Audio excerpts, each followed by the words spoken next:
আবারও নতুন একটি ভিডিওতে আপনাদেরকে স্বাগত।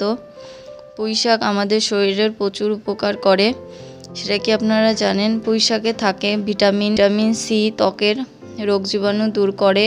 সেই সঙ্গে পুঁইশাক চুল মজবুত করতে সাহায্য করে।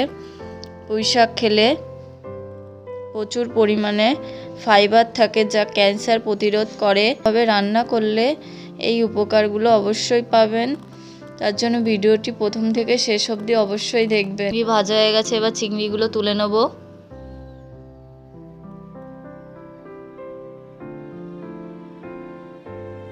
ওই কড়াইতেই দিয়ে দেবো, তেলের মধ্যে দিয়ে দেবো 5 ফোড়ন, 2 শুকনো লঙ্কা দিয়ে ভেজে নেব। ফোড়ন ভেজে নিয়ে দিয়ে দেবো কেটে রাখা আলু, লবণ দিয়ে আলুগুলোকে ভেজে নেব। আলুগুলো ভাজা হয়ে গেছে, এবার শাকগুলোকে দিয়ে দেব। জিরের গুঁড়ো,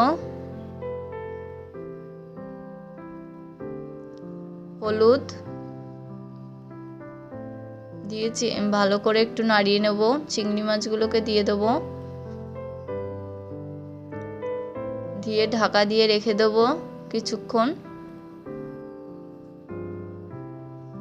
এবার ঢাকনাটা তুলে নেব। পুঁইশাক নামানোর আগে দিয়ে দেব 1/2 চামচ চিনি,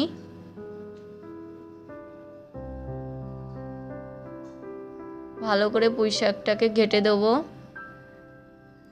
দিয়ে দেবো সরিষার তেল, দিয়ে একটু নাড়িয়ে পুঁইশাক নামিয়ে দেব। রেডি হয়ে যাবে চিংড়ি মাছ দিয়ে পুঁইশাকের চচ্চড়ি। ভিডিওটি পছন্দ হলে অবশ্যই লাইক